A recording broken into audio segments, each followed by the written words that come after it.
Bonjour Bruxelles, une dose d'humour. BX1. Et voici la chronique d'Edgar Cosma, comme un jeudi sur deux. Edgar Ségard. Bonjour Edgar. Bonjour Fabrice, bonjour Charlotte. Bonjour. Et bonjour les jeunes. Alors, est-ce que vous allez bien? Mais oui, ça va. Si c'est aux jeunes ou à tout le monde vous posez la Tout le question? monde, je pose la question à Alors tout je le vais monde. bien. Ok, super. Eh ben, moi, si vous me le demandiez, une fois de plus...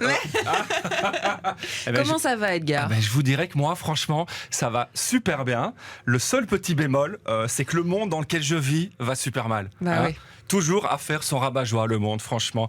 Vous savez, et c'est pas facile pour nous d'écrire des chroniques d'humour en ce moment. Je sais pas si vous y pensez, parce que moi, j'ai l'impression d'être un équilibriste qui doit traverser un champ de mines en Ukraine. Alors ça, bien sûr, Charlotte, c'est pour l'image forte, parce que dans les faits, il faut quand même savoir que j'ai écrit cette chronique dans mon fauteuil, avec un plaid sur les genoux et une tisane au gingembre, parce qu'au fond, moi, je suis quand même un mec un peu foufou, vous voyez. Et l'actu de la semaine, bien sûr, c'est ce nouvel attentat à Bruxelles, perpétré par un islamiste d'origine tunisienne qui a tué 2 supporters suédois sous prétexte qu'un ressortissant irakien vivant à Stockholm a brûlé un Coran imprimé en Arabie Saoudite. Vous suivez jusque-là? Ouais. Bon, si les gens n'ont pas tout capté, c'est normal. Dites-vous que l'attentat aurait pu se passer dans l'IKEA de Bagdad, mais que Bruxelles était juste plus proche du domicile du terroriste. Alors l'actu, c'est aussi ce conflit entre Israël et le Hamas. Mais s'il y a bien un sujet sur lequel on ne peut pas rigoler, et je ne m'y risquerai pas, c'est bien celui-ci, parce que Israël-Palestine, dans la liste des sujets les plus tendus, c'est de loin le numéro 1 devant le débat pain ou chocolat ou chocolatine. Suivi de près par pour ou contre les ananas sur la pizza. Vous êtes pour ou contre? Ouais, pour. Ah, vous êtes pour? Ah ouais, je suis désolée. Moi, je suis totalement contre. Et l'actu, c'est encore le meurtre d'un prof à Arras, assassiné par un terroriste tchétchène. Malgré ça, il y en aura encore, vous verrez, pour dire que prof, c'est un métier planqué, alors que dans les faits, ils doivent se battre contre des Tchétchènes entre 2 cours sur l'accord du participe passé. Et là, quand le prof survivant croit qu'il a connu le pire, on lui apprend qu'il doit donner un cours d'Evras à une classe d'intégristes religieux.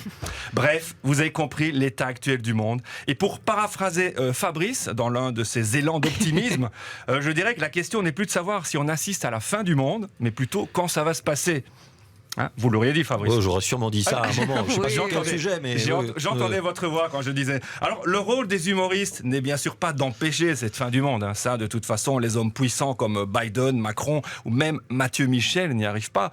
Mais plutôt d'accompagner ceux qui restent dans la bonne humeur. Un peu comme ce clown, vous voyez, qui promène les malades dans un service de soins palliatifs et qui met un coussin péteur sur la chaise roulante. Vous voyez, ça, c'est nous, c'est les humoristes. Ça, c'est une blague que vous auriez pu faire, finalement. Moi, j'aurais pu faire ça. Ça, c'est mon rôle, même, je veux dire, dans la société, de faire ça. Et pour rendre un peu de bonne humeur à nos auditeurs, eh bien, je vais vous parler d'une étude publiée dans la revue Royal Society Open Science qui a observé que les grenouilles femelles simulent leur propre mort pour se protéger des assauts incessants et dangereux des mâles. Waouh! C'est inspirant quand même. Alors comment font-elles concrètement?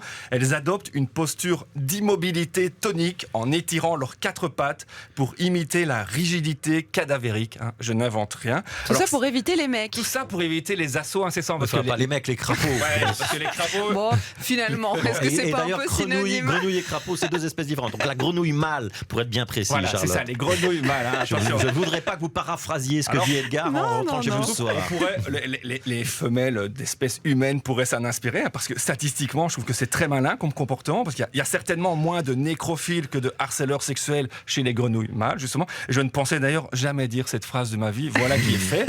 Et j'ai envie de conclure cette chronique sur cette question. Plutôt que de nous battre et surtout débattre sans fin, est-ce que nous ne ferions pas mieux de nous inspirer de ces grenouilles et de faire le gros dos en attendant que ça passe? Allez, à bientôt les jeunes, et n'oubliez pas qu'on est toujours le vieux d'un autre. Je vous remercie Edgar. C'était le prince charmant de l'humour, à défaut d'être le crapaud de l'humour. Merci Edgar Cosma, merci d'avoir été avec nous. On peut vous voir ce soir au Comedy Club, ça c'est tout près de la Grand Place. Oui. Et vous n'êtes pas tout seul. Non, ce soir, il y aura Richard Ruben en spécial guest et aussi d'autres humoristes. Voilà, c'est une soirée. Un beau petit plateau d'humour. Ouais, un beau plateau. C'est une soirée caritative en plus, je pense. Non, pas celle-là. Pas celle-là, pas celle-là. Celle-là, c'était mardi, elle a été annulée à cause des circonstances. Oui. Donc ce soir, Richard Ruben avec Edgar Cosma, c'est au Comedy Club. Et puis le 30 novembre, donc dans quelques semaines, vous serez au même endroit pour le spectacle Seul en selle. Comme dans la vie. Comme dans la et vie. pas seul en selle. Oui, c'est vrai, c'est seul en scène. Seul en scène. Seul en scène, Et pas en comme selle. dans la vie. Voilà. Mais il pense Faut beaucoup le dire au vélo, plusieurs fois. Fabrice, c'est pour ça. Voilà. Oui, c'est sûr. C'était Edgar Cosma.